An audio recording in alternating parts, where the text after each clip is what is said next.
First of all, coming to the end of it, it's been a really long, hard tour.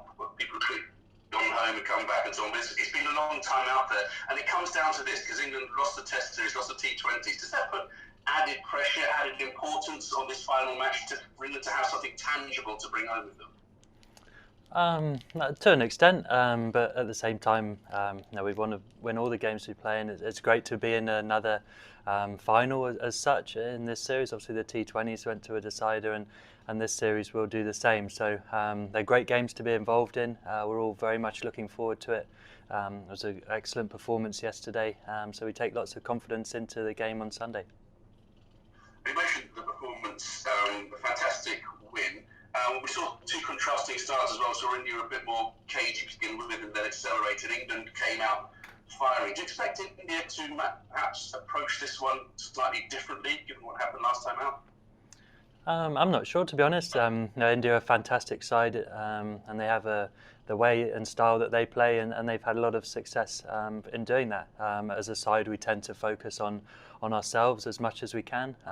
As we've said for a while, that we want to play in a certain fashion. We want to push the boundaries of what we're capable of as a side, and live true to that. And that's probably what I was most proud of as a member of this squad, that we probably copped some criticism from the first game, but we actually came out and played in exactly the same fashion, and that rings true to us and was always going to stand us in good stead. So delighted that we continue to play in the way that has given us so much success. We saw a couple of fantastic batting performances, not least from Johnny Bairstow, who said that he'd like to become England's all-time century scorer in one-day internationals, and he's got to, I think it's 11 in only 85 games. Is that a good thing to have people who've set these targets? Is that something amongst you where you're all looking to see what other people have scored? I've lost him. And so on, and see if you can overtake them in the standings? I think for certain individuals that can be a big driver.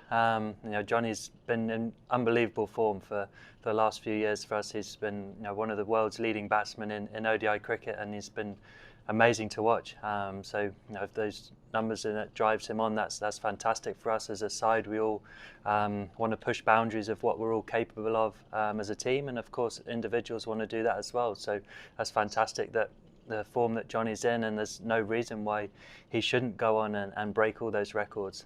If you look at his numbers since becoming an opening batsman in ODI cricket, it's quite extraordinary. The averages and the strike rate he manages to score at is fantastic. So it's brilliant to have him in our side, and we love watching him play.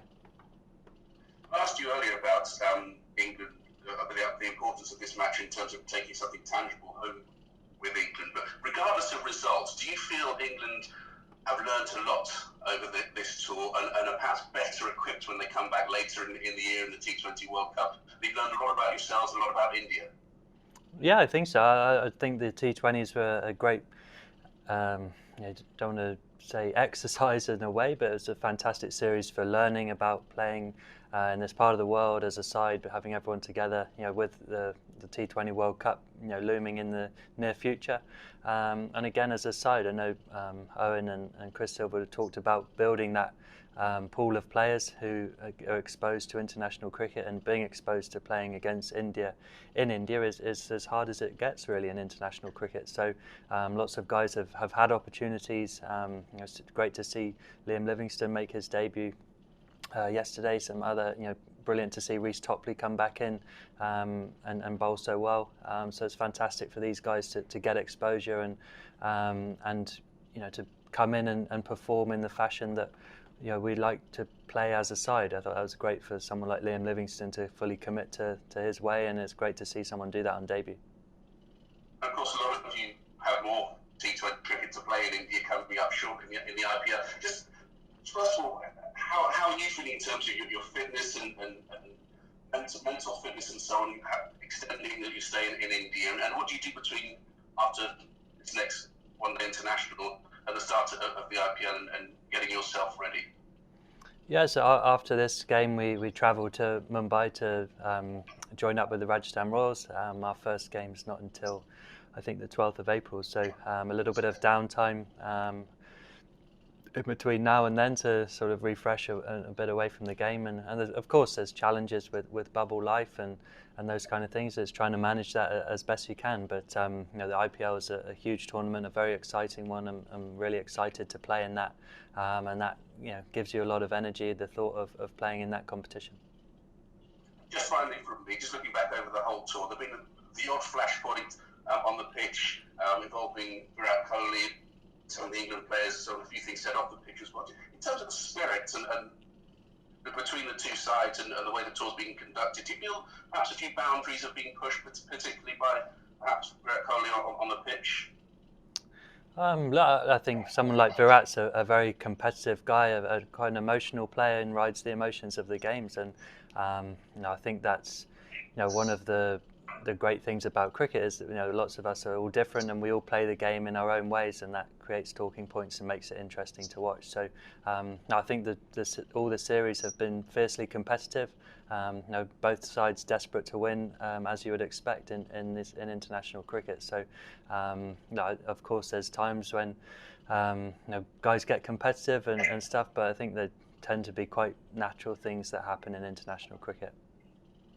Excellent. Thanks a lot, Jos. All the best tomorrow. Thank you. Scott Taylor, please. Hey, Jos, I just wanted to touch on Johnny's numbers in ODI cricket. Do you get a sense that he can be a bit underappreciated, given that he's in and out of the test sides and he's now starting a new role at number 4 in T20 cricket? Do you feel he's underappreciated in ODI cricket? He's certainly not underappreciated in our side and from everyone who plays with him. Like you say, he's an unbelievable player, and you know, whether he's getting the credit he deserves, I'm not sure, but we all certainly are aware of how well he's playing and how brilliant he's been for us as a team. You know, he's our leading player really, and it's just been brilliant to watch. You know, the consistency he shows to play in the fashion he does is what makes it so impressive, and he's very intimidating to bowl at. I know, having played against Johnny in the IPL, when you sort of in a bowlers meeting saying, you know, what should we do to this guy, there's not too many answers, to be honest. So no, he's hugely appreciated within our side, and I think everyone knows really just what a special player he is.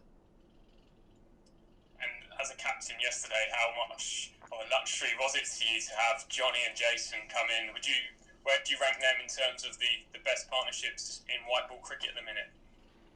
Yeah, absolutely. They're right up there, aren't they? You know, everyone will have their opinions on who's the best, but you know, for us, those two have been fantastic. The way they play, the pressure they put on an opposition, and again, like saying, the consistency and the way they do that in the fashion they play is quite remarkable, really. So you know, they've created some fantastic stands. You know, I don't know the exact numbers, but I know they're pretty impressive, and you know, we're all delighted to have them at the top of the order. But you know, people talk about the numbers a lot of the time, but for us, it's more about the fashion we play and committing to that, and the numbers and etc. will always look after themselves, and I think that's very important. That cricket is a very statistic-based game, but we commit to a fashion that we want to play, and we know when we do that, and those two guys show that brilliantly well, that the rest of the stuff will look after itself. And just finally from me, what does it say about the team's character, the team's mental strength, that even after a slowish start from Johnny and Jason yesterday, that you've seen immense power hitting to be able to catch up? And maybe before this new style of play under Owen Morgan, you could have potentially seen some panic that you haven't got off to a fast start. But what to tell you about this side, that they're able to stay calm, knowing they can catch up? Yeah, look, this side's been together for quite a while now. You know, we've all been playing together for a long period of time, and of course, with that comes a lot of experience. Like you say, Johnny and Jason aren't just crash bang wallop every time. You know, they assess conditions and play accordingly, and they play to the boundaries of what they're capable of. And of course, when you have two guys who are so talented, that boundary is quite high. So. And of course, we've played in lots of high-scoring games over the last few years. There's a lot of experience in playing in these games, so we've become accustomed to them. And like you say, that sense of panic isn't really there. But we've been together for a long time now, and played in some high-scoring games. You know, even more so in England, I guess. And so I think the guys are quite used to that. Thanks, Jos. Rory Dollard, please. Hi, Jos. You've captained in England now, I think 11 occasions, the first time more than 5 years ago now. I just wonder how you would compare how you feel now stepping out to captain England compared to when you first did it as a much younger man. Yeah, I was thinking about it really before captaining yesterday. I wasn't ready to do it sort of and step into Morgs' shoes when he's not playing now. I never would be. So I've had a great relationship with Owen for a long time as a vice captain. I think he's one of the best captains I've ever played under, and a great friend. And I've learnt a lot from talking to him about leadership and how he captains and the way we've worked together a bit on how we see our team and stuff. So that's certainly been a great education for myself to learn from Owen and the way he goes about things as a captain. I think he's a great example for everyone to learn from. So that's certainly helped me feel more comfortable sort of when I've had to step into his shoes when he hasn't been available. So yeah, and I think again, it's the understanding that even though I do have experience as a player, I don't have loads and loads of experience as a captain, so there are some different feelings and emotions that you have to get used to and understand, and that's all part of the learning. I think for me, when I've captained on those few occasions, is just sort of understanding how that feels and the different pressures you're under and how to still remain calm and make clear decisions. With how closely you worked with Owen and sort of working with him through that whole period as vice captain, how much do you see your style as sort of continuity Morgan? Like, are you looking to bring the Morgan blueprint with you, or do you always look for little bits in the game where you might look to do things slightly different? I think myself and Owen have a very similar view on the game. To be honest, I think that's been quite apparent from our discussions when we've always had together, and I think that sort of runs throughout the team as well. It's not just captain and vice captain. I think there's a lot of senior players and anyone who really plays in the side. We all generally see the game very similar, which is a big plus for English cricket at the moment. Of course, you have to be authentic as a captain and be yourself, and I think that's another strength of the side, is everyone is very honest with their opinions. But no, the way I see the cricket is very closely aligned to Owen. And just quickly, availability-wise, as far as you understand it, are Sam Billings and Mark Wood in the hat at this stage for the game? Yeah, we're just going to have to wait and see, I think, and how guys have pulled up. Obviously, Sam was not available last game. We'll give him as long as possible to see. But look, we have to wait and see. I'm sure they'll be with the physios and the doctors today, and yeah, we'll wait and see. Obviously, Mark Wood was rested yesterday, having played most of the T20s and playing so well. But yeah, we'll see by later today and obviously into tomorrow where we're at as a team. Simon Wilde, please. Hi, Jos. Owen's been talking a little bit about how one-day cricket's changing. ODI, 50 over cricket, I think it's getting faster and faster. What have you noticed about it in the last couple of years? Is it simply getting closer and closer to T20 style batting? What do you think is changing, if anything?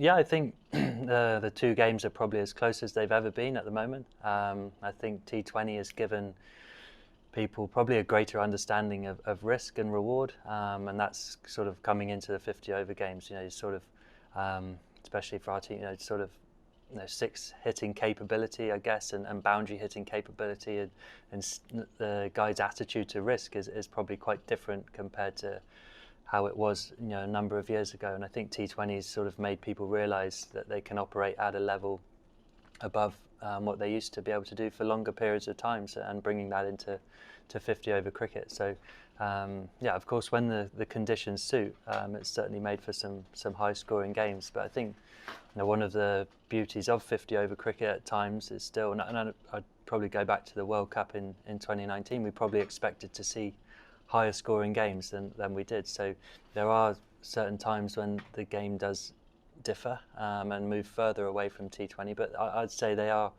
certainly closer aligned than they probably ever have been at the moment. Just one other thing, with regards to the IPL, will you be able to have your family out there for some time, like I think you did in October, the last IPL? Will that be the same again? Yeah, so Rajasthan have been great again with assisting in my family being able to join me, which is a huge plus for me. Obviously, like I said last time in Dubai, they were capable to do that. So I know the franchises and the BCCI have been helpful in getting families out if it's possible. It's obviously quite complicated at the moment in these times, but that makes it, it's a big plus. Thank you. John Etheridge, please. Josh, hello. There was a 5-over period yesterday when Bairstow and Stokes 9 sixes and 87 runs.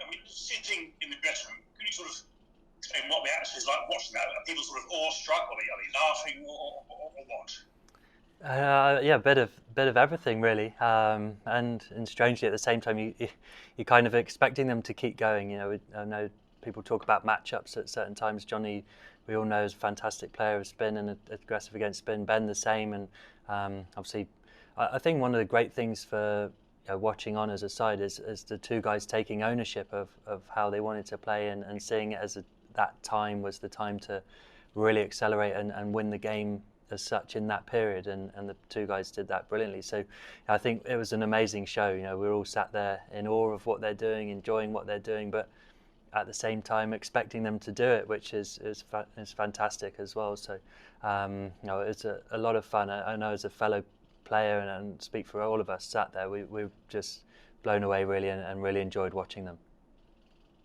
Frequent on the IPL, as far as you know, are all the IPL guys staying out in? Nobody's leaving home for a week or so? Yeah, as far as I know, yeah. Including, these damaged hands? Yeah. Rob Johnston, please. Hi, Jos. I just wanted to ask about the death bowling, actually, because I guess it's a very difficult job for the guys to have. And I just wonder how you as a team sort of measure success in that area of the game, because I guess just looking at run rate is a bit simplistic. So what sort of things do you look at as a team to know whether you've sort of done a decent job in that phase of the game?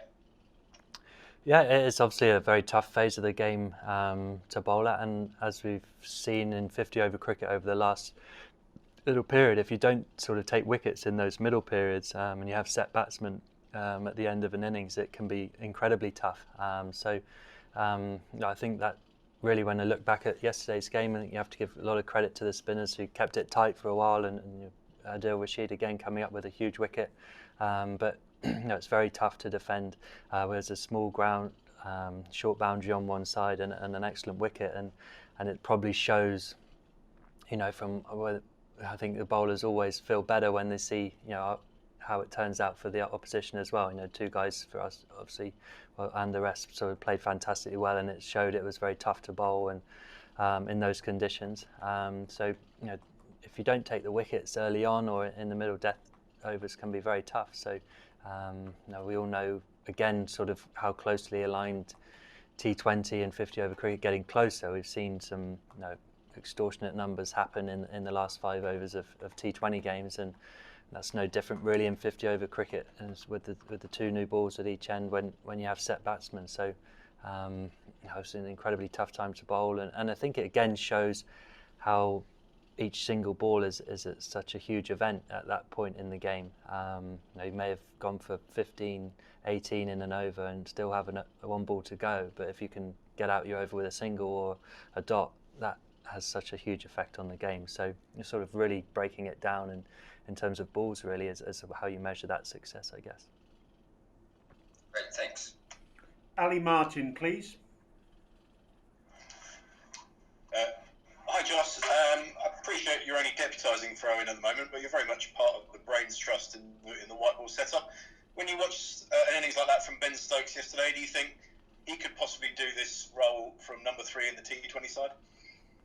Yeah, absolutely. It was impressive to watch. Ben always wants to be as involved in the game as much as he can. So that was fantastic to watch. There's no surprise he played so well in that position. But it's the same sort of things we've had for a long time in white ball cricket, that lots of guys, when they've had their opportunities, have played brilliantly well. David Malan is the #1 T20 batsman in the world, and that's no fluke. He's been outstanding for us in that position for a long period of time. And the same questions I suppose, when people talking about where I should bat or where Johnny should bat. We have a wealth of talent at the moment in white ball cricket, and lots of guys who want to face as many balls as possible. So it's no surprise that Ben played so well. And of course, as we move forward as a side, the teams will evolve and certain things can change. But the thing that hasn't changed at the moment is we've got some great options and guys who've been playing fantastically well and taking their opportunities. So it's a good headache to have for the guys in charge. Thank you. 4 more questions now, please. First of all, Vishesh Roy. Hi, Jos. You have played in IPL for a while now, but with T20 World Cup slated to be played this year, would you say the upcoming IPL would be the most important one for you so far? To an extent, but I think having now played, like you say, a number of IPLs, I've certainly got used to conditions, and having played quite a bit of cricket in India, and we've also had one T20 World Cup in India as well. So I sort of feel pretty well prepared for that. Of course, playing in what is the biggest T20 tournament in the world, franchise tournament, in the country that you're going to play a World Cup in against all the best players in the world is naturally brilliant preparation for a World Cup. But it's an amazing tournament in its own right. I'm excited to play in it. And like you say, for everyone who plays in that, the majority will be involved in that World Cup as well. So it's naturally is a good time to have an IPL. You have seen Ben Stokes play many good innings in his career so far, but just his yesterday's knock of 99 runs, would you say it was his best in white ball cricket so far? Certainly pretty impressive, wasn't it? I think he's had a few. His World Cup final one was pretty good. I quite enjoyed that one. But no, we all know the talent Ben has. I feel like his batting in the last few years has just continued to improve and go to another level. We've seen that in all formats. He's an outstanding cricketer. So yeah, it was fantastic to watch yesterday. He's an intimidating guy to bowl at, and long may that form continue into tomorrow, and obviously as a fellow Rajasthan Royal into the IPL. Just last question, Jos, would you be linking up with Rajasthan Royals on Monday itself? Yes, yeah. Thank you, Jos. Thank you. Shashwat Kumar, please.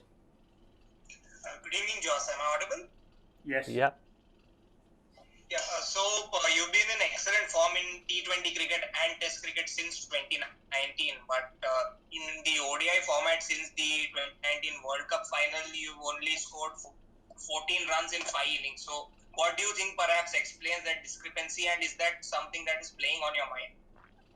Yeah, it's obviously very disappointing, and only having played a few games since the World Cup to have not been able to score any runs is very frustrating. So hopefully can put that right tomorrow. Especially pride myself on my performance, and 50 over cricket has been a big strength of mine for a while. So desperate to play well, but obviously felt in good touch in the T20s, and disappointed to have not made any scores yet in this ODI series, but I've been practicing well, feeling good, so hopefully it's just around the corner. Thank you. Shrinjoy Sanyal, please. Yeah, hi Jos. Hello. So I just wanted to ask that when you are the interim captain, do thoughts like more eyes will be on me, I'd have to perform better than a normal day come to the mind, and then when you can't do that well, do you feel more heat than the usual day? Look, for myself, I always take huge pride in my personal performance and want to perform well and do my job for the team. As when you step in as captain, my role I play in the team doesn't change, but naturally you want to lead from the front and play well. So I'm disappointed when I don't score runs, and whether I'm captain or not, I want to perform individually well to assist the team playing well. So always working hard to do that. But I expect the same of myself, whether I was captain or not. Okay, just a final one. Can you just explain that Yorker from Prasidh Krishna? Was it just about pace? Like, what was the beauty of it, and what has been the talk in the English dressing room around Prasidh Krishna? Yeah, it was a good ball. Just too good for me at that time. So, credit to him. He bowled a good ball, and a few guys have obviously seen him in the IPL with KKR. He's bowled pretty well. But the guys I think have played him pretty well as well. Thanks, Jos. All the best for tomorrow. Thanks. Finally, Shamik, please. Hi, Josh. Jos, it's... Sorry, Shamik, you're breaking up there. Can you have another go, please? Yeah, limited. Yeah, am I audible? Hello? Yeah. Am I audible? Yes. Hello? Yes. Okay, thank you. So, Josh, it's about the Indian spinners, the way the England batters have dominated Chahal and Kuldeep during the limited overs leg of the series. Do you think the two spinners, from a batsman's perspective, do you think the two spinners have become a touch predictable? Or is it that a more attacking approach has worked well? I think you're asking, sorry, breaking up a bit, but I think you're asking about spin bowling and the way we play it. Look, we, as a side, are always aggressive against most types of bowling and try and push the boundaries of that. And we're always trying to put pressure back on oppositions. We know what fantastic bowlers they are, and we pay them a lot of respect. And at the same time, but we try and impart our way on the game and to be aggressive and put pressure back on the opposition. So that's something we've improved on as an English cricket side, the way we play spin in 50 over cricket, whoever we're playing against, we're always trying to put pressure on. But we know you come up against fantastic players in international cricket who are excellent bowlers. So the pressure is on us to play them well. Thank you, everyone. Thank you very much indeed. Take care. Speak to you tomorrow.